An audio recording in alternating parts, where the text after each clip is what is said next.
Sorcerer's Stone is a legendary substance with astonishing powers. It will transform any metal into pure gold and produces the elixir of life, which will make the drinker immortal. Bonjour à toutes et à tous et bienvenue pour ce nouvel épisode de Who You Gonna Call, le podcast qui parle de paranormal en toute simplicité et sans langue de bois. Je m'appelle Vanessa, je suis chasseuse de fantômes et je m'accompagne ici de spécialistes afin de débattre des grandes thématiques du paranormal. Aujourd'hui, Julie me rejoint pour aborder le sujet des alchimistes. Ensemble, nous allons vous expliquer qui étaient ces alchimistes, qu'essayaient-ils de créer et surtout, pourquoi ont-ils disparu. Encore un sujet fascinant que nous sommes heureuses de partager avec vous.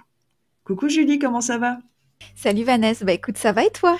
Ça va, alors j'ai envie de te dire à la fois ça va très bien parce que écoute, ma vie va bien et en même temps, au vu de l'actu, ça va bof. Toi comment ça va ? Pareil que toi, je pense que je suis hyper impactée par tous les événements qui se passent. Mon petit cœur de fille des pays de l'Est saigne en fait. Voilà, en plus de mon cœur d'humain tout court quoi. Et j'essaye de me dire écoute, j'ai de la chance, je suis dans un endroit où il fait beau, où je connais pas ce que vivent en ce moment les Ukrainiens, donc c'est que tout va bien. Oui, c'est ça, on essaye de positiver à notre échelle en se disant en effet que ce qui se passe en Ukraine est tellement affreux que on essaie de minimiser un petit peu peut-être les problèmes qu'on pourrait avoir, mais c'est dur de détourner son regard en ce moment et de pas se concentrer sur autre chose. Je pense que c'est le cas de tout le monde et de toutes les personnes qui écouteront ce podcast. C'est dur de rester insensible en fait. À notre époque, de voir des choses comme ça, et puis je trouve la force des Ukrainiens absolument incroyable. Ce président, c'est un truc de fou en fait, il est hyper badass. Alors, moi, je vais dire un gros mot, mais je trouve qu'il a quand même une sacrée paire de couilles. Il est génial. Ouais. Et j'aimerais quand même aussi, tu vois, avoir une petite pensée pour tous les Russes qui sont pas responsables de leur président, en fait, qui vivent pas dans une démocratie et qui donc ne l'ont pas élu et qui sont obligés de subir tout ça et qui n'y sont pour rien aussi, il faut pas l'oublier. Oui, totalement. Il faut pas généraliser, même si c'est souvent la facilité en des temps comme ça de se dire la Russie, toute la Russie. Et d'ailleurs, j'ai regardé un reportage hier pour en parler un petit peu et ils ont vraiment coupé toute l'information. Enfin, ils contrôlent à 100% l'information qui entre en Russie et il y a encore beaucoup de Russes à ce jour qui ne savent pas que la Russie est en train d'attaquer l'Ukraine, ce qui est complètement fou en fait. C'est ça. Donc réjouissons-nous quand même de vivre dans un pays où on connaît pas ça. Oui, j'avais envie d'ajouter pour l'instant, mais on va rester très positif. Et en effet, oui, bien sûr, c'est pour ça qu'on nos cœurs, nos pensées, on envoie toute notre force aux Ukrainiens qui vivent cette tragédie. Il va falloir rebondir maintenant. On est un peu dans le caca. C'est dur de faire une transition. Alors peut-être qu'on va pouvoir faire une petite transition en parlant des pays de l'Est, mais on va pas parler de guerre puisque il y a quelques mois, on vous a offert un podcast, un double podcast d'ailleurs, et aussi 2 vidéos sur la ville de Prague et sur le château de Houska. On vous en a énormément parlé parce que c'était un énorme coup de cœur et pour toi c'est plus qu'un énorme coup de cœur Julie puisque c'est toi qui m'as fait connaître tout ça et que c'est vraiment, j'ai envie de dire, t'as raison de vivre Prague. Ça. Et du coup, on vous avait parlé d'un séjour à Prague qu'on voulait vous emmener.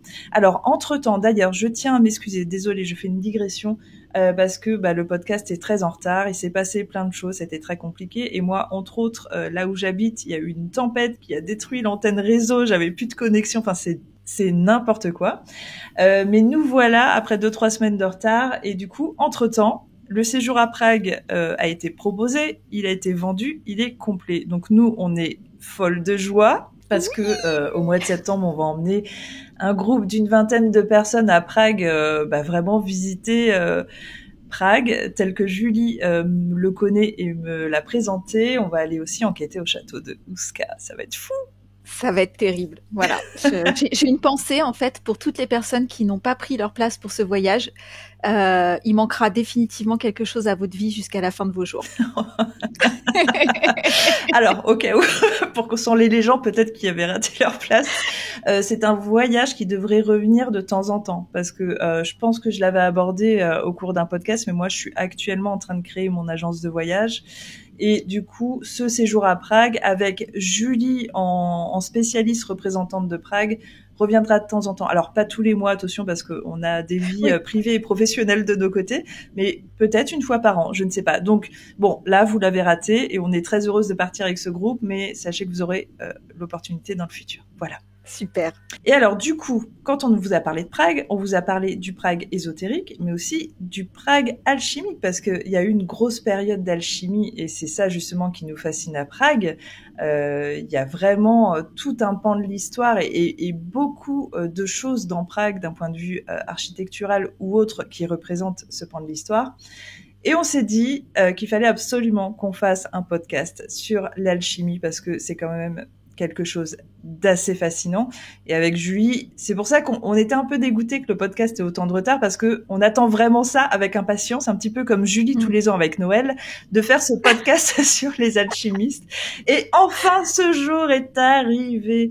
Donc voilà, on peut vous parler enfin des alchimistes. Alors, sachez que pour ce podcast, et j'en suis très heureuse, je vais laisser la parole en majeure partie à Julie, qui va vous parler vraiment de la partie alchimie. Moi, je vais vous parler d'un petit sujet en particulier qui est fascinant et absurde, mais on va déjà faire une petite intro sur ce qu'est l'alchimie, parce que c'est vrai que vous en avez entendu parler, alors surtout dans la pop culture. Alors pour les fans d'Harry Potter, ou en tout cas les gens qui ont vu Harry Potter, vous avez entendu parler de Nicolas Flamel. Vous avez aussi entendu parler peut-être pour la première fois de la pierre philosophale. Vous avez peut-être lu le roman de Paulo Coelho, l'alchimiste. Et pour les fans de manga, il y a aussi Fullmetal Alchemist. Mais sinon, à part ça, l'alchimie, on n'en entend pas trop parler et les gens véritablement ne savent pas trop ce que c'est. D'un point de vue historique, je vous dirais juste, mais après je vais laisser Julie parler, que on a surtout entendu parler de l'alchimie au Moyen-Âge. Mais à part ça, on ne sait rien. Alors, qui sont ces alchimistes ? Julie, c'est à toi. Eh bien, écoute, Vanessa, la première chose que je vais te dire, c'est qu'effectivement, on ne sait rien et qu'il a été très difficile, finalement, de monter ce podcast avec des sources fiables, puisque il n'y a pas d'écrit. C'est très, très rare, en tout cas, les écrits, on va dire, c'est plutôt, 18e, 19e, 20e, mais avant ça, on n'a pas grand-chose, et pour cause, puisque on va dire qu'un des préceptes fondamentaux de l'alchimiste, c'est de rester discret et silencieux. Et du coup, c'était quelque chose qui se traduisait beaucoup à l'oral et non pas à l'écrit. D'où le fait qu'on n'a pas beaucoup de sources fiables. Peut-être qu'on peut commencer en disant qu'est-ce que l'alchimie, puisque au final, c'est quelque chose de vague. Est-ce que tu sais, toi, est-ce que tu as une définition, toi, Vanessa, pour l'alchimie ? Alors, je sais pas si je vais avoir la définition précise, mais moi, de ce que j'ai compris de l'alchimie, parce qu'une fois de plus, c'est ça, hein, c'est hyper large, c'est que à un moment donné de l'histoire, donc plus vers le 15e, il y a des personnes qui ont voulu apporter une nouvelle science, et on a vraiment reconnu ça, en tout cas pendant un siècle, comme la science du moment, l'alchimie, qui ont pensé qu'ils allaient pouvoir tout modifier, c'est-à-dire apporter l'immortalité, enfin vraiment des choses extrêmement folles. Mais voilà, en fait, c'est moi l'idée que j'ai reçue de l'alchimie. C'est pas du tout une définition, mais c'est à toi de me dire maintenant si j'ai complètement tort. Bah oui et non, en fait, l'alchimie, c'est vrai qu'à la base, en fait, c'est une discipline, on va dire, plutôt qu'une science, une discipline qui se définit avec un ensemble de pratiques en rapport avec la transmutation des métaux. D'accord. Donc, l'un des objectifs de l'alchimie, c'est le grand œuvre. Alors, le grand œuvre, comme ça parle pas à beaucoup de monde, donc on y reviendra un petit peu après. Mais en gros, le grand œuvre, c'est effectivement la réalisation de la pierre philosophale. Et puis, au fil des temps, en fait, l'alchimie, c'est un peu transformé. On y a rajouté la recherche de la panacée, c'est-à-dire la panacée, c'est la médecine universelle, pour y trouver un élixir on va dire de longue vie, ou enfin en tout cas un élixir de vie éternelle. Et puis ensuite, à partir de la Renaissance, on y a rajouté toute une partie un peu philosophique, mystico-spirituelle. Et on a l'alchimie d'aujourd'hui, quoi. En gros, on va dire ça. Moi, je trouve que parfois, la frontière entre l'alchimie et la chimie, l'alchimie et la plus loin chimie est vraiment très très mince. Et d'ailleurs, beaucoup de découvertes en chimie ont été faites de manière fortuite par des alchimistes. D'accord, ok. Par exemple, sais-tu d'où vient le bain-marie ? Oh, le bain-marie. Ouais. Alors, j'ai envie de réfléchir, mais ça va être beaucoup trop long, donc je vais te laisser répondre. Non, je ne sais pas du tout. Donc en fait, le bain-marie vient alors d'une supposée fondatrice, on va dire, de l'alchimie à l'époque grecque. Donc on est entre le 3e et le 2e siècle avant Jésus-Christ. Et c'est Marie la Juive qui s'appelle comme ça et qui en fait essaye elle-même de transmuter des métaux. Et en fait, en transmutant des métaux, elle va inventer le bain-marie. Donc c'est pour ça que le bain-marie porte son nom.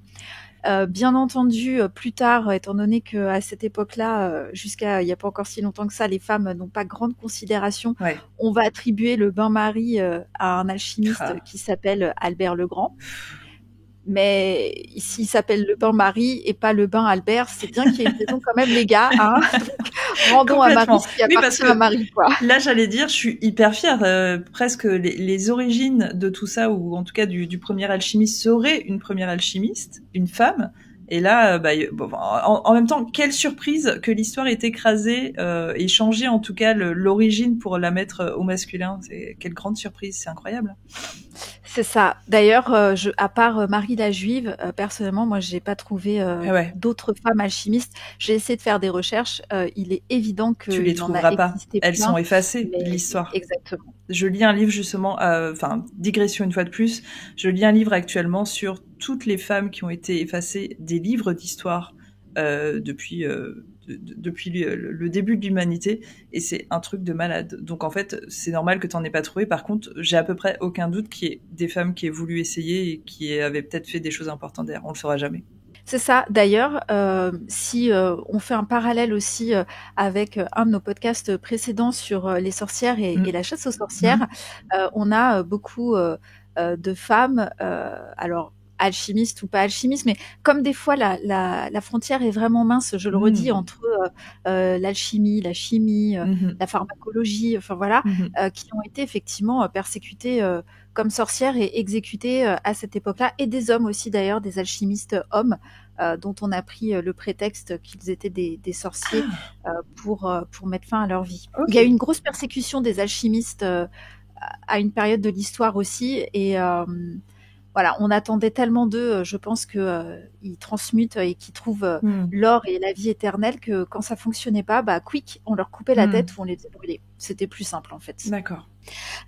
Si on continue un petit peu sur notre lancée sur qu'est-ce que l'alchimie, donc le principe de l'alchimie, c'est ça, c'est le grand œuvre. Donc le grand œuvre, qu'est-ce que c'est ? C'est effectivement la pierre philosophale. En fait, c'est la transmutation des métaux pour acquérir la pierre philosophale. Donc ça, c'est vraiment le but ultime de l'alchimiste. C'était ça. Ouais. Ça, alors, la pierre philosophale et l'élixir de vie éternelle. Ok. Certains disent que la pierre philosophale est un élixir de vie éternelle, d'autres dissocient les deux en fait, parce que effectivement la pierre philosophale normalement c'est la transmutation des métaux, on va dire un peu bas de gamme, en or. Genre le Graal quoi. Voilà. Dans le grand œuvre, on distingue du coup deux étapes, on va dire, le petit œuvre et le grand œuvre. Bon, ils n'étaient pas très très originaux dans les noms à cette époque-là. Mais en gros, pour accéder au grand œuvre, on est obligé de passer par ce qu'on appelle le petit œuvre. Donc c'est un système de chauffe. En fait, il partait du principe que en chauffant les métaux en continu, donc c'est pas genre en chauffant pendant 1 heure, on parle vraiment de chauffer des métaux pendant des journées et des journées et des journées et des mois et des années entières. Wow. Les métaux vont se transmuter jusqu'à donc obtenir le Graal. Le petit œuvre, ça permet de ce qu'on appelle d'obtenir la pierre blanche, c'est-à-dire que c'est une substance qui serait capable de changer les métaux. Donc, alors eux, ils appellent ça les métaux imparfaits. Nous, on va appeler ça les métaux pas chers, les métaux bas de gamme, en argent. Ok. Ça, c'est la première étape. Et ensuite, avec ça, la deuxième étape, le grand œuvre, conduit à l'obtention de la pierre rouge, ou ce qu'on appelle la pierre philosophale. D'ailleurs, dans Harry Potter, il me semble bien qu'elle est rouge, si je dis pas de bêtises, cette pierre. Absolument. Voilà. Et du coup, ça permet la transformation, la transmutation des métaux en or. Wow.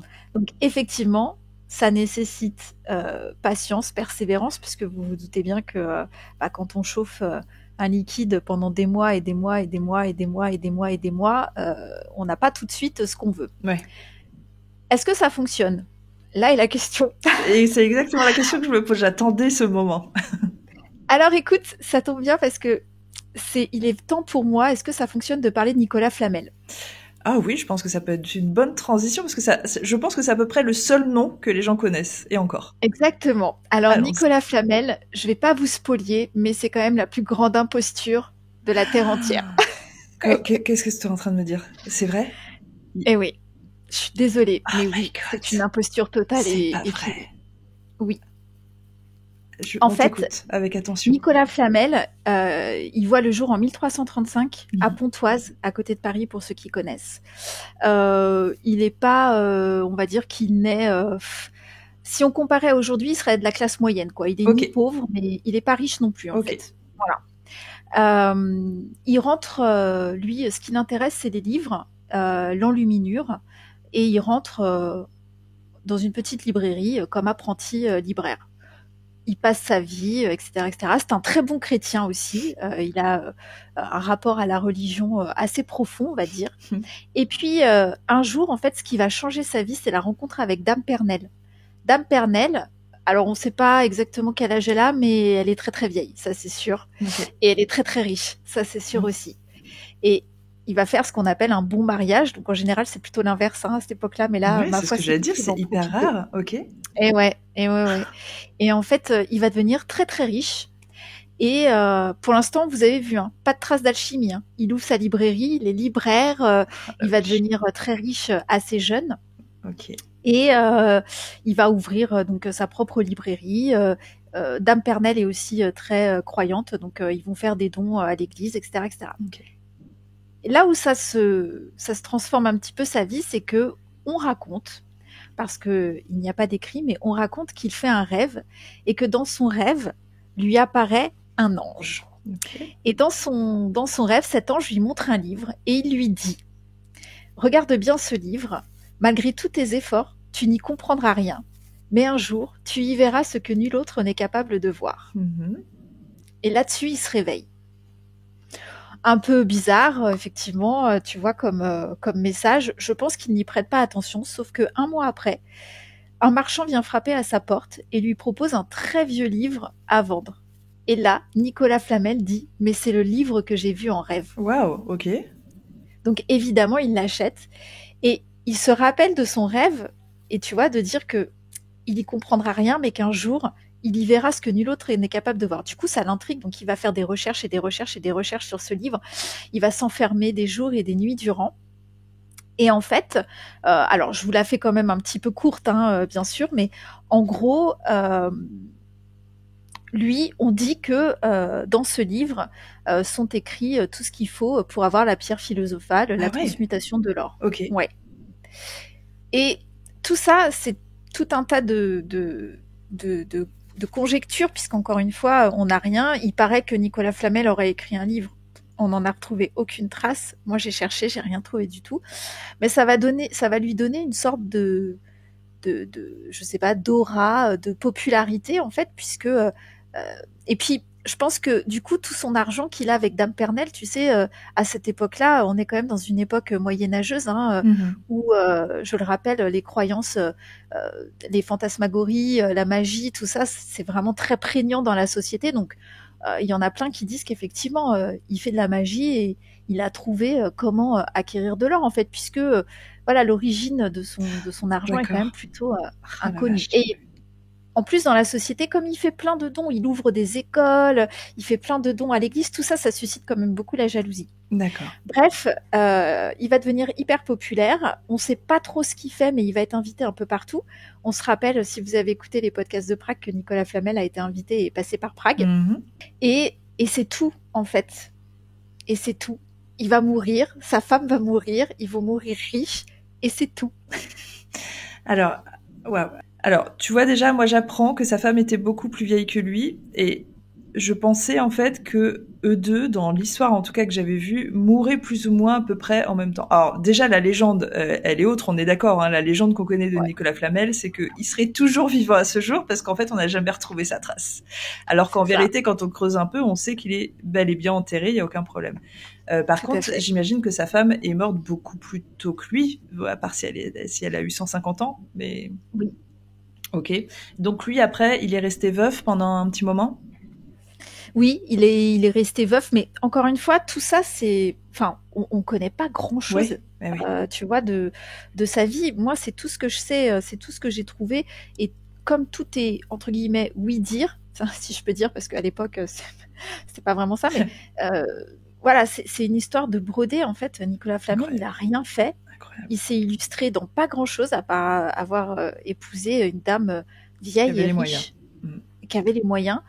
Voilà, il a été un bon chrétien, il a ouvert des écoles, des librairies, et voilà, c'est tout. Il a vu un livre en rêve qu'on lui a proposé, qu'il a acheté. Maintenant, te dire qu'est-ce qu'il y a dans ce livre, personne ne sait, puisqu'on n'a jamais C'est ce que retrouvé, j'allais bien dire aussi. Est-ce entendu, qu'on la connaît trace son de ce origine livre. aussi? Pas du tout. Ah putain, c'est fou. On ne sait même pas si ce livre a existé réellement. Ah oui, ah là là, c'est incroyable. Ah, incroyable. Et du coup, lui, il est parti à Prague à ce moment de l'histoire où il y avait cet empereur qui avait convoqué tous les alchimistes du coin. Il est dans la ruelle d'or et on a vu la ruelle d'or, on a vu que c'était des petits ateliers, tout ça. Et lui, Tout qu'est-ce à qu'il fait. fait à ce moment-là pour pas se faire... c'est ça en fait que je me dis, comment il s'est pas fait griller? C'est un truc... il prétend qu'il fait fondre des métaux, c'est ça? Bah, comment il s'est pas fait griller? Bon, il y a quand même eu beaucoup d'alchimistes qui ont été des charlatans Ouais, bah j'imagine. tout au long de la vie. De la même manière que si on fait un parallèle, il y a beaucoup de voyants qui sont des charlatans Mhm. et qui ont pourtant pignon sur rue parce qu'il y a des gens qui sont des très bons comédiens, il y a des gens qui sont de très bons escrocs, on va dire aussi. Peut-être qu'il a surfé sur cette vague. Je peux rester que vague et qu'avoir des conjectures puisque j'ai eu beau chercher partout, je n'ai rien trouvé de probant. Ok, bon bah déjà grosse déception sur Nicolas Flamel. Ouais, je suis vraiment désolée, mais Ouais, c'est un peu triste. ouais, C'est un peu triste parce que tu vois, ben bon, c'est un petit peu le but de ce podcast aussi, hein, de casser les idées reçues, préconçues. Mais tu vois, par exemple à Paris, il y a, alors maintenant c'est un restaurant, mais il y a toujours son habitation. Et c'est réputé pour, et moi j'ai toujours eu envie, alors bien sûr d'y enquêter, mais au moins de visiter cet endroit. Mais au final, c'était juste une habitation d'une personne qui avait épousé une dame riche. En fait, c'est un peu triste. Ouais, c'est ça. D'ailleurs, enfin, pour ceux qui habitent à Paris ou en région parisienne, il y a la sépulture, Ouais. donc la pierre Mm. de Nicolas Flamel au musée de Cluny, qui est un superbe musée du Moyen Âge, en passant. Ce qui est hallucinant, en fait, tu vois, donc la sépulture existe, on peut la voir, mais malgré tout, en fait, on fait encore courir cette légende que non, Nicolas Flamel était le plus grand des alchimistes. On l'a toujours pas retrouvé, il n'est pas mort. Il est peut-être en train de vivre encore aujourd'hui. C'est fou quand même. C'est fou, hein. C'est ça. Il est peut-être avec Michael Jackson, Elvis Et Presley. Tupac. Qui sait? Qui sait? Et Tupac, qui sait? Bon, bah, au moins Nicolas Flamel, c'est fait. Alors, qu'est-ce que tu peux nous apprendre de plus sur l'alchimie? C'est ça. Alors, l'alchimie, donc, encore une fois, on a peu d'écrits, on n'a pas grand-chose, puisque effectivement, je l'ai dit tout à l'heure en préambule, mais une de ces règles d'or, c'était d'être discret et silencieux. Mais il y avait d'autres règles d'or aussi, qui, elles, par contre, on les a retrouvées parce que c'est Albert le Grand. Peut-être que son nom parle à pas mal de gens, puisqu'il a fait effectivement pas mal de choses, et qui a écrit en fait des préceptes, on va dire, pour ériger un peu les alchimistes. Okay. Donc, discret, silencieux. L'alchimiste, il doit habiter loin des hommes. Une maison où il habitera seul et dans laquelle il aura 2 ou 3 pièces, mais pas plus, et exclusivement destinées à ses recherches. Wow. Ensuite, il choisira les heures et le temps de son travail, c'est-à-dire qu'il pourra aussi bien travailler la nuit que la journée, puisque dans l'alchimie, on s'occupe aussi des planètes, etc., etc. Ça, j'y reviendrai tout à l'heure. Il il devra fatalement être patient, assidu, persévérant, mais ça on l'a bien compris, hein, puisque quand tu fais chauffer des métaux, encore une fois, sur des mois et des mois, t'as quand même plutôt intérêt à être patient. Mhm. Il ne se servira que de récipients uniquement en verre ou en poterie vernissée. Il sera assez riche, Ok. en fait, pour pouvoir faire toutes les dépenses que les recherches exigent notamment. Et alors, je n'ai pas trouvé pourquoi exactement, mais en tout cas, ce précepte est bien écrit. Il évitera d'avoir des rapports avec les princes et les seigneurs. D'accord. Alors, est-ce que c'est parce que les princes et les seigneurs avaient beaucoup d'argent et pour pas que l'alchimie soit pervertie, je sais pas. Ouais, non, je sais pas, c'est étrange. C'est un peu bizarre comme précepte, mais voilà. C'est Et très toute étrange. la vie de l'alchimiste était réglée par ces préceptes. Ce qui fait qu'effectivement, il n'y a pas d'écrit. Et entre guillemets, les apprentis alchimistes recevaient à l'oral, en fait, toute la D'accord. transmission des vieux alchimistes anciens, ce qui fait que, voilà, on retrouve quand même pas grand-chose. Albert le Grand, il est de quelle époque, lui? Il est fin du 1193-1280. D'accord. Ok. Fin du 10e, début 11e. D'accord, ça marche. Il y a peut-être aussi un autre personnage dont il est nécessaire de parler. Alors, j'espère que je vais bien le prononcer parce qu'il a un nom un peu... Son nom, c'est Hermès Trismégiste. Donc, Ok. Trismégiste, enfin, en gros, ça veut dire Hermès 3 fois très grand. D'accord. Alors, lui, il est considéré comme, on va dire, le dieu des alchimistes et l'alchimiste suprême. Wow. Tu vois, le patient zéro, c'est lui, quoi. Waouh, ok. Et c'est un mélange entre le dieu Hermès, qu'on connaît, hein, le dieu des messagers, Ok. et le dieu Thoth. Ok. Waouh, ok, d'accord. Voilà, dieu Thoth qui était considéré comme, en gros, l'initiateur de tout le savoir humain. Hallucinant. Donc, en fait, il est considéré comme le maître fondateur. C'est lui qui aurait écrit la table d'émeraude, qui est en gros la table, la Bible des alchimistes. Ok. Tu vois, si je peux dire ça. Donc la table d'émeraude, elle aurait été écrite, parce que alors j'ai trouvé plein de références à chaque fois, mais tu sais, c'est toujours aurait été. Donc, elle aurait été écrite sur l'émeraude qui serait tombée du front de Lucifer quand celui-ci est tombé du ciel vers la terre. Oui. Oui, je sais, voilà. C'est la seule réaction que ça me provoque, désolée. C'est sur cette tablette qu'est écrit, tu sais, tout le monde a entendu cette phrase, ce qui est en bas comme ce qui est en haut, ce qui est en haut et comme ce qui est en bas. Mm-hmm. Voilà. Et donc c'est lui qui aurait écrit donc cette tablette qui sert de Bible à tous les alchimistes. Donc il y a plein d'autres choses qui sont écrites sur cette tablette, du style tu sépareras la terre du feu, le subtil de l'épais, doucement avec grande industrie. Il monte de la terre vers le ciel et redescend aussitôt sur la terre et il recueille la force des choses supérieures et inférieures. Mais quelle taille On fait est quand même... Je ne sais pas. Et quelle taille faisait Lucifer si elle est tombée de son front? Qu'est-ce que c'est que cette histoire? Je ne sais pas. Mais on a quand même, effectivement, tu vois, dans l'alchimie, quelque chose d'assez spirituel, d'assez et peut-être même un peu de religion quand même. Oui, c'est exactement ce que j'allais dire. Moi, ça me semble très inspiré par la religion catholique, une fois de plus. Hein. Mais tu sais que la religion, enfin la position de l'Église catholique par rapport à l'alchimie, il n'y a pas de, tu vois, elle considère pas ça comme une hérésie, comme plein d'autres choses, comme on a vu, comme les débuts de la médecine, par exemple, de la pharmacopée. La plupart des alchimistes, en tout cas au niveau du Moyen Âge et de la Renaissance, c'est tous ce qu'on appelle des bons chrétiens, en fait. Ils donnent beaucoup d'argent à l'Église. Du coup, l'Église, elle, ne voit pas, tu vois, le mal dans les alchimistes, quoi. Et est-ce que, parce que ça, j'imagine que ça fait partie des choses qui sont difficiles à trouver, mais ça se trouve, les origines de l'alchimie prend naissance au cœur du catholicisme, en fait. Ça m'étonnerait pas qu'ils aient essayé de créer un truc comme ça, un mouvement comme ça. C'est possible parce que du coup, on en parlait tout à l'heure, mais à force d'apprendre plein de choses, c'est vrai que finalement, on trouve que l'Église, la religion, elle a quand même une place prépondérante dans beaucoup de sujets dits paranormaux, occultes ou voilà. Donc on peut se poser la question effectivement. Et puis, tu vois, ce concept d'immortalité, une fois de plus, qui est très, très apporté par la religion catholique, après par toutes les religions, mais qu'en gros, la mort n'existe pas et la vie continue, tu vois, ouais, enfin, ce serait pas insensé, en fait, hein, de se dire qu'ils ont été à la base de ça. Ça peut effectivement faire sens, en effet. Moi, j'avoue que j'ai trouvé un pape qui a condamné l'alchimie. Ah On ouais est plutôt vers 1300 et quelques, c'est le pape Jean XXII. Ok. Mais en même temps, j'ai trouvé aussi sur ce pape un écrit qui dit que à sa mort, apparemment, on aurait retrouvé dans son, enfin, je sais pas trop comment appeler ça, sa chambre, son antre, un livre qui s'appelle L'élixir des philosophes. Ok. Donc, un peu antinomique, tu vois.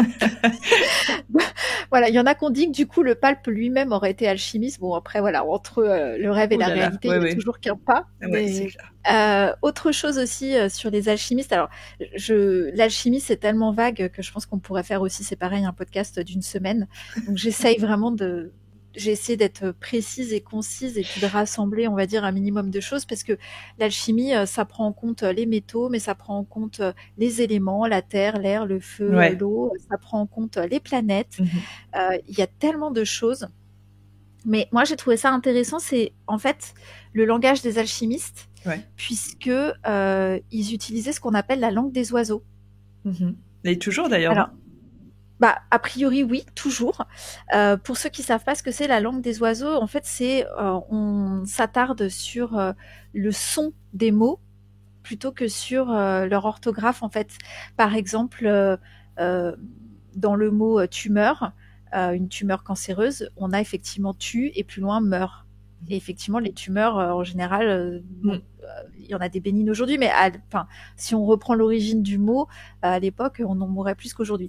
Et ça, c'est fait pour, encore une fois, garder le secret et toute cette opacité voilà, autour de tout ça. J'ai trouvé, et je trouve que ça colle parfaitement aujourd'hui avec l'actualité, un mot qui est le mot terrien, donc un habitant de la Terre, et qui effectivement en langue des oiseaux se dit T, donc T'-ES, plus loin rien. C'est vrai que nous ne sommes rien sur cette Terre, et que par rapport à l'alchimie, on se rend compte effectivement qu'on est peu de choses par rapport à tous les éléments et à toutes ces choses qu'il y a autour de nous. Tout à fait. Qu'est-ce que je pourrais te dire d'autre, Vanessa? Tellement de choses. Est-ce que tu as des questions comme ça qui te viennent? Alors, déjà, selon toi, si tu devais définir une époque par rapport à tes recherches, quand prend naissance exactement l'alchimie et également quand est-ce qu'elle meurt? Elle prend naissance, ce qui est sûr, c'est qu'elle prend naissance dans le monde gréco-égyptien. Ok, d'accord. Donc on est vraiment très très loin, mais elle reste cachée complètement et elle explose réellement au Moyen-Âge et à la Renaissance. Ok. Donc elle prend naissance à l'Antiquité. C'est ça. Donc il n'y a pas du tout d'influence. Tu vois, comme on faisait des suppositions sur la religion, il n'y a pas encore d'influence de la religion. Mais il n'empêche qu'après, la religion a pu se l'accaparer. Exactement. Okay. Puisque vraiment, je te dis, ça explose. Après, le Moyen-Âge, c'est quand même la bonne période pour l'alchimie. Toute cette période voilà, où on croit à la magie, on croit aux créatures surnaturelles, où on croit à tellement de choses. Exactement, ouais. Voilà, c'est pile poil la bonne époque. La Renaissance, ça continue. Effectivement, à Prague, on voit, il y a tout un âge d'or des alchimistes. Et puis, est-ce que ça s'éteint? Pas réellement, puisqu'on a encore aujourd'hui des alchimistes assez célèbres, mais c'est vrai que l'alchimie, à un moment donné, laisse place beaucoup à la pharmacopée, tu vois, avec Paracels, pour ceux qui connaissent, qui est une sorte de mélange entre un alchimiste et ce que j'appelle, moi, pardon, en tant que profane, les débuts d'un pharmacien, quoi, on va dire, puisque c'est un médecin. Mais en faisant des expériences d'alchimie, il va trouver des remèdes. Voilà, lui, il dit Paracels que, en fait, rien n'est poison, mais que c'est la quantité qui va faire que quelque chose devient poison. D'accord. Et c'est vrai qu'aujourd'hui, tu vois, on a des remèdes, on le sait pas forcément, notamment pour traiter le cancer, on a des remèdes où il y a un peu de cyanure dedans, ou ce genre de choses. aujourd'hui, si tu ingères beaucoup de cyanure, tu meurs, mais selon la dose que tu vas mettre dans ton traitement, bah, ça peut être curatif. Ok. Et ça vient de lui, en fait. Voilà. Et on a, à notre époque, un alchimiste, on va dire, le plus connu, qui est Patrick Burensteinas. C'est très dur à dire son nom, mais Tout à fait. une personne incroyable. Si vous n'avez jamais regardé ce qu'il fait, allez voir. Et justement, il pratique à merveille, lui, la langue des oiseaux. Enfin, moi, quand ce mec parle, Tout à fait. j'ai la bouche ouverte de fascination. Je le regarde avec des grands yeux d'enfant. C'est un truc de fou. Tout à fait. Et en plus, il vulgarise dans ses livres l'alchimie, parce que moi, je me suis rendu compte quand même de quelque chose en faisant mes recherches, c'est que c'est très compliqué. Les termes sont pas toujours évidents non plus. Ouais. Et tu as l'impression que effectivement c'est un truc d'initié qui est pas pour les profanes, alors qu'en fait pas du tout, quoi. Mais voilà, sous couvert de mettre des mots compliqués à droite et à gauche, c'est pas toujours facile. C'est vrai. Et d'ailleurs, Patrick Burensteinas parle pas mal, pour en revenir un petit peu à ce qu'on supposait tout à l'heure, des cathédrales. Oui. Et du lien qu'il pourrait y avoir justement avec l'alchimie, tout ça. Enfin, c'est assez fascinant. Et une fois de plus, j'ai l'impression que tout est lié, quoi. Mais est-ce que, tu vois là, je t'écoutais et j'étais en train de me dire ça, mais au final, on en revient toujours au même. Il y a toujours un espèce de lien entre tout. Donc, est-ce qu'il y aurait pas, tu vois, quelqu'un qui tire les ficelles derrière tout ça? Ouais, qui? Oui, mais c'est fou quand même, hein. C'est hallucinant, hein. On y revient toujours, en fait, hein. Toujours. Ouais, je trouve ça assez fou, tous les liens qu'on peut faire quand même. C'est hallucinant. Et alors, du coup, c'était très bien que tu cites Patrick Burensteinas, parce que en effet, l'alchimie existe toujours aujourd'hui. Là, on vous parle vraiment de notre époque, hein. C'est une personne dont vous pouvez aller voir les conférences, regarder des vidéos sur YouTube. Mais les alchimistes ont vraiment évolué, les pratiques sont différentes. Alors, je sais pas si tu me confirmes ou pas, Julie. Ah oui, non, effectivement, je te confirme. En même temps, c'est compliqué parce qu'en fait, les alchimistes à l'époque, fatalement, ils ignoraient la structure moléculaire de la matière, hein. Ça, c'est venu quand même bien après. Et au final, la seule modification qu'on peut avoir du noyau d'un atome, d'un élément, il y en a pas, quoi, en fait. Enfin, tu vois, ou alors il faudrait une technologie qu'on n'a peut-être pas encore aujourd'hui. Et du coup, en tout cas à l'époque, la transmutation d'un métal en un autre, c'est pas possible, quoi, les gars. Alors du coup, tu dirais quelle est la fonction d'un alchimiste aujourd'hui? Parce que du coup, à l'époque, et surtout à l'époque où ils étaient un petit peu aware, on peut comprendre pourquoi il y a eu des alchimistes et autant d'alchimistes. Mais aujourd'hui, quelle serait leur fonction? Moi, ce que j'ai trouvé, c'est que tu vois, aujourd'hui, l'alchimie, on a quand même plus. Alors, on a toujours quand même la transmutation de certains éléments, mais c'est pas forcément la transformation du plomb en or, par exemple. Mm-hmm. Mais il y a quand même cette volonté, voilà, de transmuter des éléments. Mais moi, j'aime beaucoup aussi, tu vois, j'ai trouvé, alors je n'ai plus ma source, je suis désolée, mais j'ai trouvé effectivement quelqu'un qui disait qu'aujourd'hui, l'alchimie, c'était aussi quelque chose de très intérieur, et qu'en fait, par la transmutation de la matière, c'est notre transmutation intérieure à nous qu'on cherchait. Tu vois, qu'on cherchait à se transcender.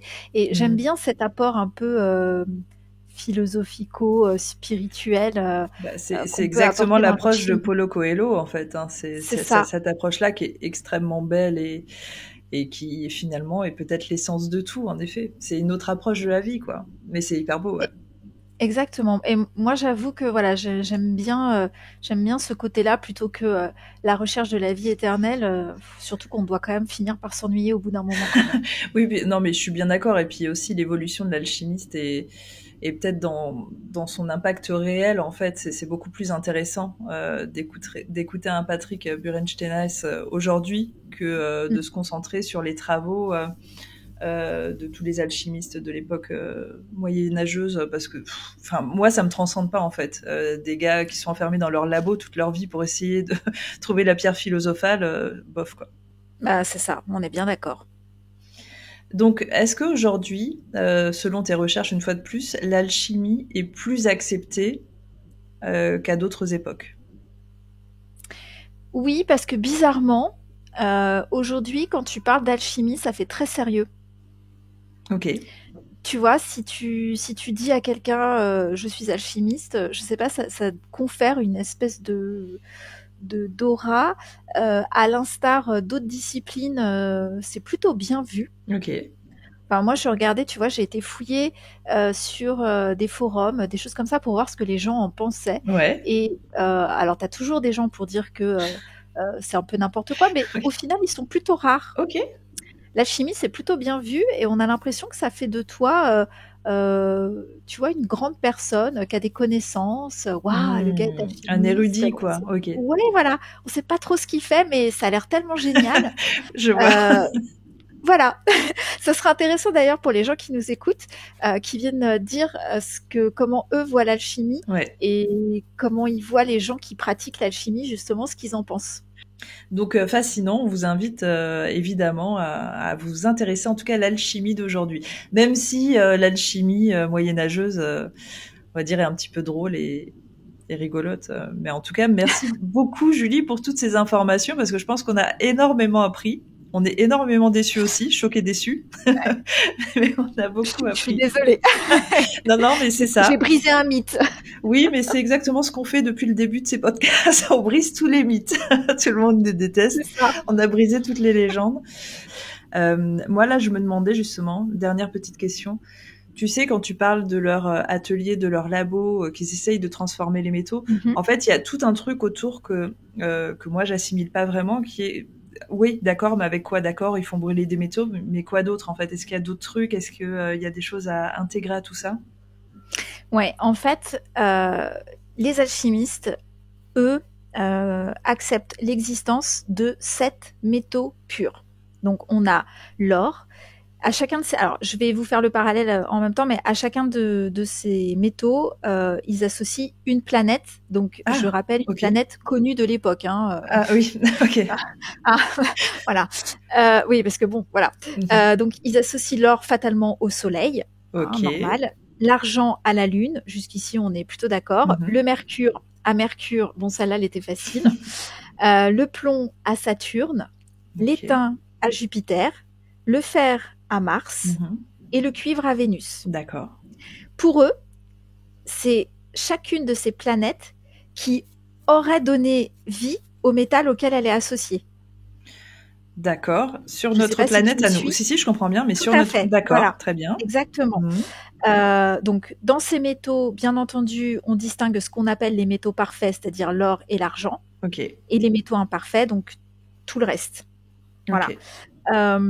Le fer, pour eux, donc le fer qui est associé à Mars, pour eux, c'est, on va dire, l'état initial de la matière et le métal le plus imparfait. D'accord. Pour eux, c'est ce qu'il y a de pire, en fait. Et donc, eux pensaient qu'effectivement, on pouvait transformer d'abord, enfin, on pouvait améliorer les compétences du matériel du fer en le transformant d'abord en cuivre, ensuite en plomb, ensuite en étain, en mercure, en argent et enfin en or. Ok. Tu vois, c'est vraiment tendre vers la perfection et pour eux, c'est ce qui était vraiment le plus important. Et avec ces 7 métaux, eux, ils connaissent le sel et le soufre. Donc, c'est ce qu'ils appellent en fait des forces créatrices originelles. D'accord. Ils utilisent aussi donc fatalement le mercure avec le sel et le soufre. Donc mercure et soufre, pour eux, ce sont ce qu'on appelle des esprits volatiles. Donc c'est des substances instables qui sont présentes au cœur même de chacun de ces métals qu'on a cités, donc l'or, l'argent, etc.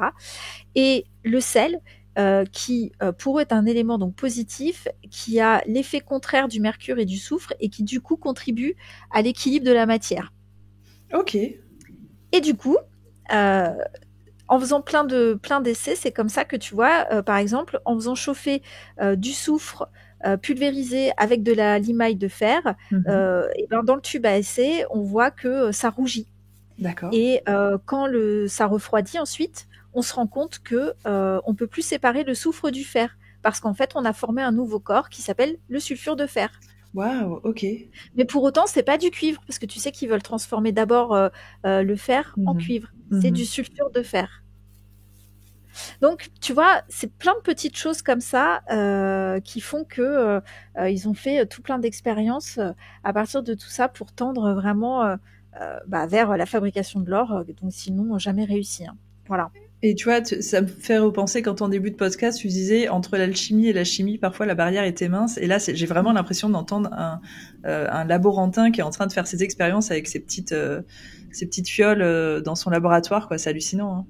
Tout à fait. Mais c'est de toute façon tout à fait ça. Et de grandes découvertes en chimie sont nées des alchimistes qui ne cherchaient pas du tout ça, quoi. Ouais. Ok. D'accord. Voilà. Ouais. Donc c'était pas inutile non plus. Tout ça pour Exactement. Au final, en tout cas, le but recherché, leur but à l'époque de la pierre philosophale est de transformer les métaux en or. Je pense n'a pas été concluant. C'est vrai qu'on n'a pas parlé de ça, mais on est d'accord qu'il y a a priori aucune expérience qui a été concluante. Ou alors on n'est vraiment pas au courant. On n'est pas au courant. Et je pense qu'on serait au courant si c'était le cas, non ? Ou alors peut-être que les alchimistes veulent garder le secret, je sais pas. Peut-être, mais bon, non, je pense qu'effectivement, aujourd'hui, avec nos technologies, si c'était possible, on le saurait depuis longtemps. Oui, je pense. Et puis, oui, ça aurait un impact extrêmement fort, je pense, sur nos vies à tous, si on pouvait transformer le plomb en or. Ce serait complètement fou. Et surtout la pierre philosophale. Exactement. Très bien. Je pense que déjà, on a fait quand même un tour d'horizon assez sympa de ce que pouvait être l'alchimie. Et puis, moi, j'ai tellement hâte que tu nous parles de ta partie, qui est hyper intéressante et pour laquelle j'ai envie d'apprendre plein de choses. Alors déjà, en tout cas, je te remercie pour tout ce point sur l'alchimie parce que c'était très complet. Moi, j'ai appris énormément et j'espère que les gens aussi. Donc, merci pour le temps que tu as passé sur tes recherches. Et moi, je vais en effet appuyer le clou un petit peu plus sur l'absurdité de cette époque. Alors, on va rester sur l'époque moyenâgeuse parce que on va parler de l'homonculus qui nous avait fascinés quand on avait fait le musée de l'alchimie à Prague. Et j'ai voulu absolument creuser les recherches parce que je me suis dit, c'est pas possible que des gars, des scientifiques aient voulu créer un truc comme ça, parce que c'est tellement fou. Et en fait, plus je faisais des recherches, plus je me suis enfoncée dans l'absurdité. Alors, je préfère vous prévenir, messieurs, dames, que je vais déjà, j'espère que ça va pas trop vous gêner, prononcer beaucoup le mot sperme. Et spermatozoïde parce que c'est nécessaire, malheureusement tout part de là. Et également on a dit beaucoup d'absurdités sur ce podcast, des choses vraiment complètement, des pratiques absurdes. Là vraiment on va sombrer, c'est-à-dire que de toutes les recherches que j'ai fait, je parle en tout dans ma vie, je n'ai jamais lu et des choses aussi absurdes. Donc c'est vraiment à tomber par terre, tellement c'est fou. Donc on va parler de l'homonculus. Alors l'homonculus déjà, qu'est-ce que c'est ? L'homonculus, c'est la création d'un être plus petit que la moyenne. On est à cette époque, au moment où on commence à parler de l'homonculus, au XVIe siècle. C'est la création artificielle de la vie en laboratoire qui permettrait de ne plus avoir besoin des femmes. Alors je le dis direct parce que vous allez voir et vous allez le comprendre tout au long de l'explication sur l'homonculus. Le but ultime des personnes qui ont voulu créer l'homonculus, c'était d'éradiquer les femmes. Et de toute façon, on y revient, puisque tu l'as très bien abordé, Julie, et on l'a très bien abordé dans d'autres sujets, en effet, par rapport aux sorcières. On est à une époque de la vie où la femme, de toute façon, est un problème. Et je pense que ces personnes qui étaient des scientifiques, parce que vous allez le voir, toutes les personnes que je vais citer étaient soit médecins, soit biologistes, ont voulu mettre leur grain de sel pour essayer d'appliquer un procédé, essayer de prouver que la femme était inutile à l'homme, parce qu'en fait, je pense que, en tout cas à cette époque, la seule chose qui est fait qui nous ait pas toutes tuées, c'était qu'on créait la vie, en fait, et qu'ils avaient besoin de nous, vraiment. Je parle de besoin. Et si ces hommes avaient réussi à faire ce qu'ils voulaient faire, peut-être qu'on serait plus là. Voilà, donc c'est un petit peu tragique. On va très vite enchaîner, mais vraiment, c'est un petit peu l'essence même de l'homonculus. C'est il faut qu'on ait plus besoin des femmes. On va essayer de créer la vie autrement en laboratoire. On va tout de suite enchaîner sur les spermatozoïdes, justement, qui ont été observés et étudiés pour la première fois en 1677. Lorsque les hommes qui ont observé les spermatozoïdes ont vu ce qu'ils voyaient, je vous le dis clairement, ils ont tous vrillé. Et en fait, ces observations ont mené au XVIIIe siècle à ce qu'on appelle la théorie de la préformation. Cette théorie explique que tous les organismes se développent depuis une version miniature d'eux-mêmes. En gros, si vous n'avez pas compris, pour ces personnes, en tout cas les personnes qui étaient à fond dans la théorie de la préformation, dans les spermatozoïdes, il y avait déjà un petit être. En gros, ce petit être était déjà créé. La seule chose, c'est qu'il avait besoin d'un utérus pour grandir, se développer et devenir un homme. Et dans ces personnes, en fait, qui étaient à fond dans la théorie de la préformation, se sont dit, en fait, on n'a pas besoin des femmes. On a juste besoin d'un utérus. Pardon, je rigole, mais je rigole parce que ça me dégoûte. Donc, en fait, on a en 1537, ce fameux Paracels, qui était un médecin suisse, qui est vraiment le premier à donner sa recette de comment créer un homonculus. Alors, attention, on s'assoit, c'est la première recette. C'est pas la pire, mais c'est la première et c'est quand même assez dégueulasse. Donc, il fallait dans un premier temps, et c'est là où je vous dis, je vais devoir malheureusement utiliser beaucoup le mot sperme, récupérer du sperme, donc la semence humaine. Il fallait la laisser se putréfier un petit peu, et ensuite la mettre à l'intérieur de l'utérus d'un cheval et la laisser pendant 40 jours. En fait, ce qui était nécessaire. Non, mais de toute façon, c'est absurde. Hein. On peut rigoler parce que c'est n'importe quoi. Ce qui est nécessaire pour la personne, en tout cas pour Paracels, explique qu'il faut absolument une température à 37 degrés pour que l'organisme se développe. Dès qu'il y a un premier mouvement, apparemment, alors je ne sais pas comment, parce qu'en fait, ce qui est vraiment écrit dans le texte de Paracels, c'est au premier mouvement, on distingue une forme humaine sans corps. Je ne sais pas comment il peut voir dans l'utérus du cheval qu'on peut distinguer une forme humaine sans corps, mais d'accord, on va dire d'accord. À ce moment-là, on alimente de sang humain pendant 40 jours. Voilà, déjà, on en fait un vampire, hein, c'est Twilight. Se développe ensuite un enfant plus petit que la normale. Paracels, 1537, un médecin. Voilà, c'est sa recette pour créer un homonculus. Mais attendez, je vous disais, c'est pas le plus absurde. À savoir que Paracels également disait que l'ordre naturel veut que le sperme rencontre un ovule dans un utérus, et que selon lui, si le sperme était éjecté en dehors, cela pouvait créer un monstre. Attention, asseyez-vous, deuxième absurdité. Selon Paracels, les mandragores étaient des homonculus qui poussaient à l'endroit où les hommes étaient pendus, et apparemment, alors je sais pas si c'est un truc que tu pourras me confirmer, Julie, je pense pas, mais comme t'es assez passionnée du Moyen-Âge, apparemment quand on pendait les hommes, il y avait une dernière éjaculation et du coup le sperme tombait sur... Ah, tu me confirmes ça ? Ok, je savais pas ça. Oui. On appelle ça l'éjaculation du pendu, effectivement. Okay. C'est un réflexe alors c'est pas valable dans 100% des cas, mais on va dire dans 90% des cas, il y a un réflexe. Et effectivement, quand un homme se pend, il peut éjaculer. Et oui, je te confirme qu'on disait que la mandragore, en fait, au Moyen-Âge, poussait au pied des pendus. Et du coup, on allait chercher la mandragore au pied du pendu pour... voilà, ces valeurs un peu magiques. Bon, bah, c'est complètement fou. Mais en effet, c'est ça. C'est ce que dit Paracels, en effet, que la mandragore, du coup, est un homonculus, mais plus dans sa forme monstrueuse, puisqu'en fait, elle n'est pas créée dans un utérus, mais dans la terre, avec du sperme humain, et on est toujours sur cette théorie de la préformation qui voudrait que le petit être qui est dans le spermatozoïde est atterri dans la terre et est poussé par lui-même et soit devenu une mandragore, en fait. Voilà. Donc, on sait aujourd'hui que la mandragore n'était évidemment pas un homonculus, hein, mais simplement une plante anthropomorphique. Mais voilà, Paracels, une fois de plus, part dans des délires absolus et c'est ce qu'il nous dit. Voilà, en fait, je me dis, j'essaye de leur trouver une excuse à tous ces gens en me disant que peut-être que si toi et moi, on avait fait ce podcast au Moyen-Âge, on serait comme des folles. Alors oui, mais on serait peut-être comme des folles en disant mais Paracels c'est notre héros, notre dieu vivant. Oui, parce que en fait, pas les mêmes filtres à l'époque, quoi, on va dire.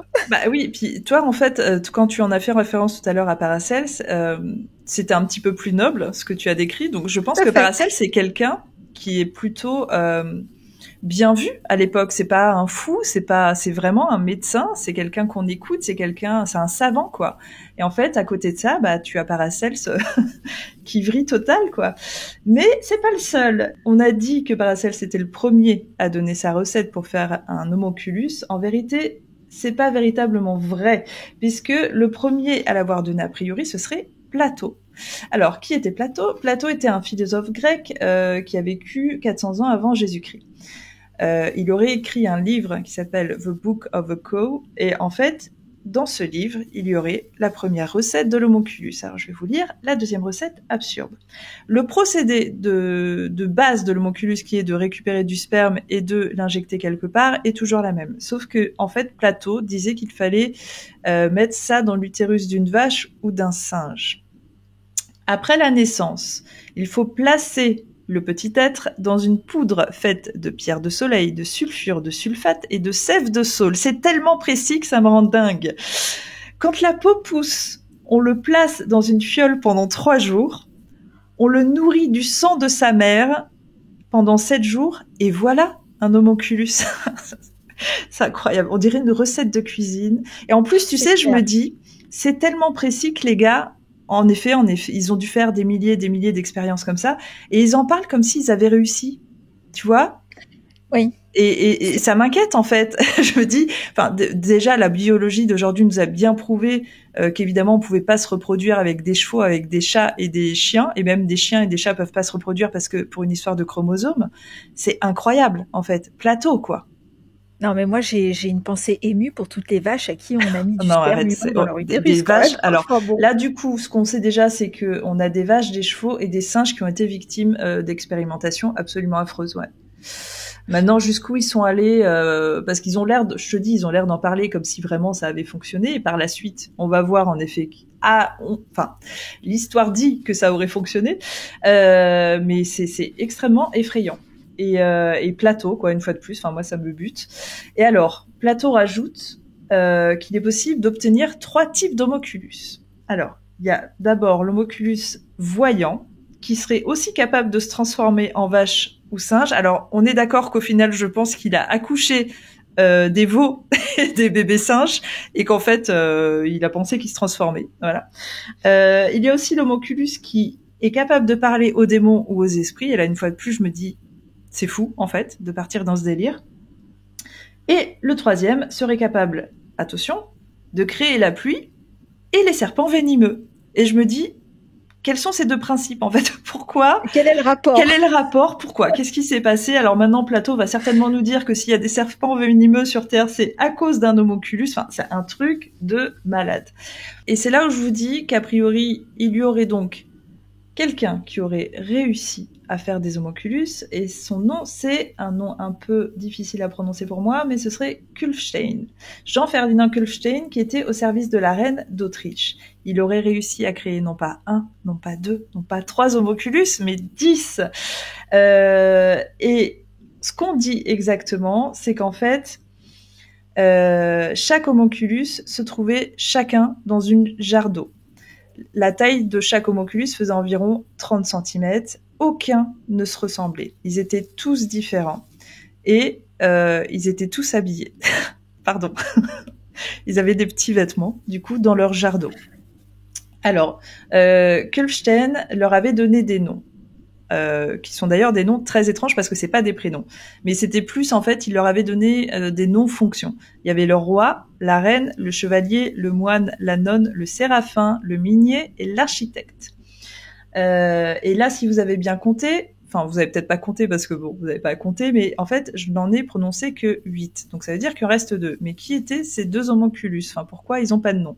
Et en fait, ces 2 homonculus restants, ils s'étaient pas développés comme prévu, et ils ont été perçus comme des esprits. Ce qui veut dire qu'en fait, il y avait rien dans la fiole.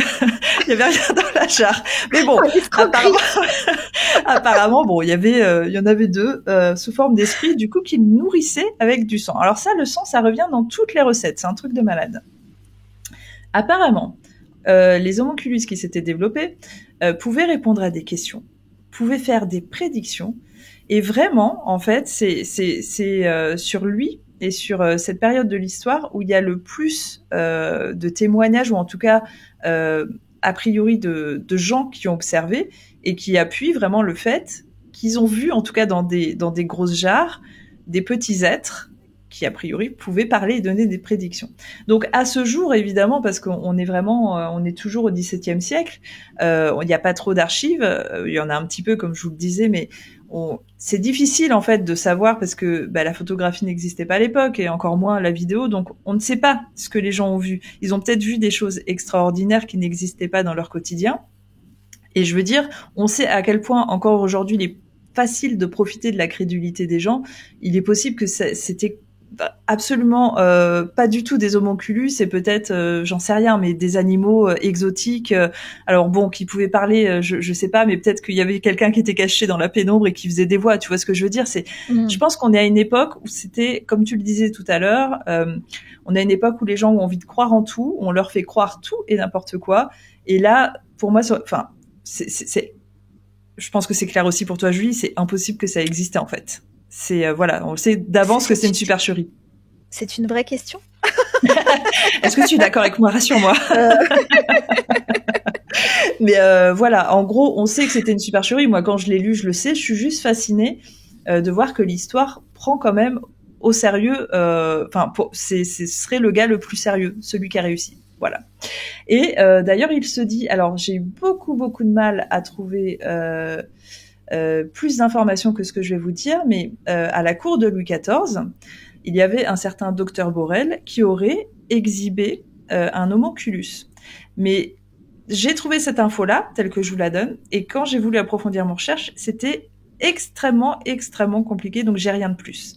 Mais c'est vraiment, par contre, cette phrase est à peu près partout, surtout les historiques d'homonculus. Donc bon, si quelqu'un en a plus, je suis preneuse parce que je suis assez fascinée de me dire qu'en fait, on a exhibé un homonculus en France, en fait. Ce n'est pas fini. Je vais vous donner la dernière recette d'homonculus qui est, selon moi, la pire. Donc, on est en 1700 et c'est le docteur, donc une fois de plus, un docteur, David Christianus, qui donne sa recette. Alors, comment créer un homonculus selon David Christianus ? Lui, il veut pas un animal. Lui, il dit un œuf de poule noire, ça suffit. Alors, comment créer un homonculus dans un œuf de poule noire ? On fait un petit trou. On retire le blanc d'œuf. À la place du blanc d'œuf, on met du sperme humain. On referme l'œuf avec l'hymen d'une vierge. Voilà. À ce moment-là, moi, je me suis évanouie. Je me suis réveillée 10 minutes plus tard. Par la suite, on enterre l'œuf dans du fumier le premier jour du cycle lunaire en mars. C'est tellement précis, c'est absurde, c'est pas possible. Au bout de 30 jours, naît un homonculus qui sort de sa coquille et qu'il faut nourrir de verre. C'est un poussin. C'est pas un homonculus. C'est hallucinant. Je n'en peux plus. Et moi, je faisais mes recherches. Alors, ça m'a pris des jours et des jours parce qu'en fait, ces informations-là que je vous donne, elles sont pas du tout faciles à trouver. Mais je suis allée sur beaucoup de sites étrangers à faire des traductions et c'est très dur d'avoir des infos, un petit peu comme l'alchimie, parce que l'homonculus, il faudra que vous nous le disiez en commentaire. Mais déjà, est-ce que c'est quelque chose dont vous aviez entendu parler ? Moi, personnellement, quand je l'ai découvert au musée de l'alchimie, j'avais l'impression d'en avoir entendu parler, mais j'avais pas les détails, en fait. Et surtout les détails de l'absurdité du truc. Et en fait, déjà, nous, Julie, ça nous avait fasciné, ce que nous avait expliqué le guide. Mais il était pas allé aussi loin, en fait. Ne serait-ce que ce qu'il nous avait expliqué en 5 minutes, on était là, mais c'est un truc de fou. Et moi, là, vraiment, ça me terrasse tellement c'est absurde. Ta recette de l'œuf de poule, elle est finie ? Oui. Ah, c'était juste ça. En plus, c'était ça pour ça, quoi. C'est ça pour ça, en effet. C'est vraiment, ça se conclut en disant, une fois qu'il est né, donnez-lui des vers. Donc, excuse-moi, gars, c'est un poussin que t'as mis au monde, quoi. C'est des poules, en fait. Ouais, en même temps, j'ai envie de te dire que de la part d'un gars qui s'appelle Christianus, en langue des oiseaux, ça fait Christianus. Donc, peut-on attendre beaucoup de choses de plus ? On va être à fond dans la langue des oiseaux maintenant. On va tout analyser.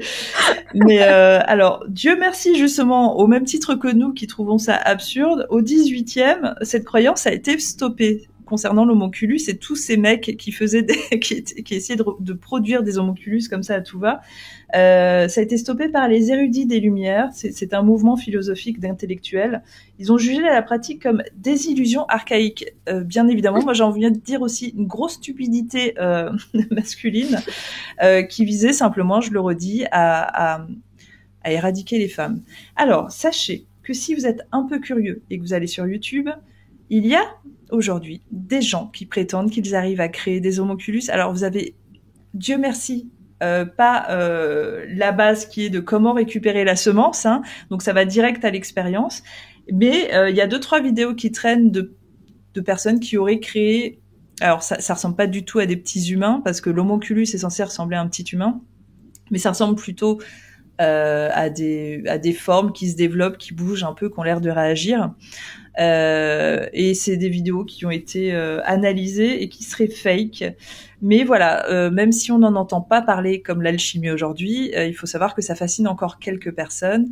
Et ça a fasciné vraiment très très très très fortement les hommes scientifiques au XVIe siècle surtout, voilà, qui voulaient créer la vie d'une autre manière et peut-être, comme je le disais, nous éradiquer à jamais. Donc voilà, les homunculus. Qu'en penses-tu, Julie? Moi, ce que je trouve fou, c'est que tu vois, en faisant mes recherches sur l'alchimie, je n'ai trouvé aucune référence de près ou de loin à l'homunculus dans toutes mes recherches. Donc, je pense que c'est quelque chose qu'il fallait connaître et chercher pour tomber dessus. Effectivement, moi, je connaissais pas du tout quand on l'a découvert à Prague. Je trouve ça, fatalement atterrant et un peu stupide. Ça me fait penser, tu vois, ces expériences aussi à l'époque un peu victorienne où on utilisait pour guérir de la poudre de momie. Hallucinant. Voilà. Bon, les recettes ressemblent un peu au même type que ce que tu viens de décrire. Écoute, je ne sais pas, j'oscille entre atterration, aberration. Je ne sais pas trop quoi en penser de tout ça. Il y a pas grand-chose de positif, en tout cas, à tirer de tout ça. C'est surtout, comme tu dis, c'est triste, atterrant, c'est fou. Enfin, moi, surtout, en fait, je me dis, ça vient une fois de plus de la part ça se passait dans la tête de scientifiques, en fait, de personnes qui étaient des médecins à l'époque, des biologistes, des personnes en qui tu avais envie d'avoir confiance, comme aujourd'hui on a envie d'avoir confiance en nos médecins, en nos scientifiques, mais en fait des personnes qui partaient complètement en vrille, et ça prouve aussi très bien ce qui se passait à cette époque, une fois de plus en faisant référence à l'alchimie, qu'avec l'homunculus, l'homme se prenait pour Dieu, et pensait qu'il pouvait tout créer, en fait, qu'il pouvait tout modifier, et on se rend bien compte avec l'histoire que pas du tout, en fait, on est simplement des hommes, et tu vois, tout à l'heure tu l'as dit, t'es rien, on est, en effet, on est rien. Podcast aussi qui nous a permis d'en savoir plus sur les vérités de l'alchimie, et merci une fois de plus à toi, Julie, parce que, voilà, on sait au moins ce qu'est véritablement l'alchimie d'hier et l'alchimie d'aujourd'hui. Quelle est, toi, ta conclusion par rapport à tout ce qu'on vient de se dire?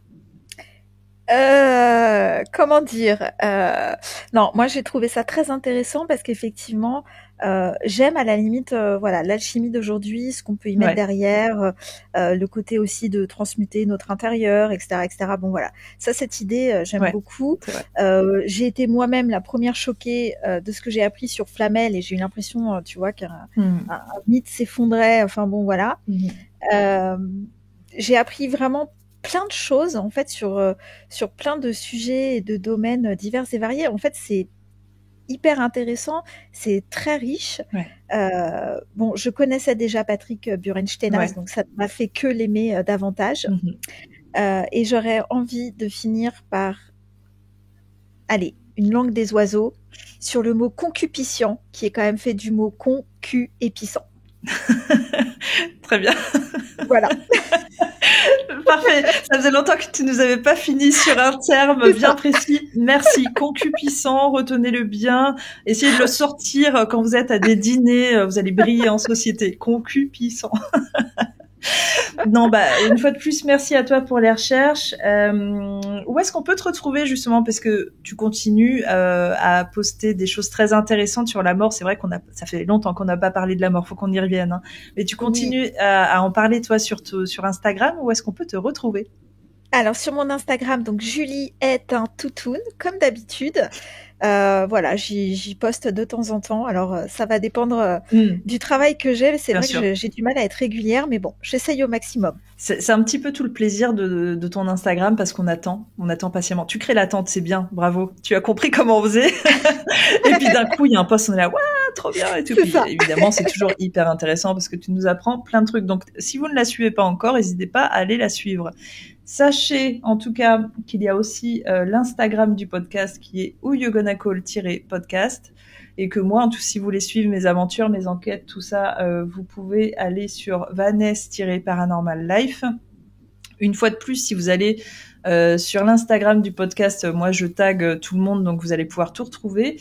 Et si vous voulez nous retrouver, moi et Julie, sur des événements et que vous avez envie de quelque chose d'un peu plus concret, de découvrir des lieux absolument, des monuments historiques absolument incroyables, avoir une expérience dans le paranormal et puis ou simplement nous rencontrer, eh bien il y a tous les événements Nuit Ghost Hunt. Alors c'est pareil, il y a le site internet nuitghosthunt.com et sur Instagram c'est Nuit Ghost Hunt tout court, mais tout en attaché.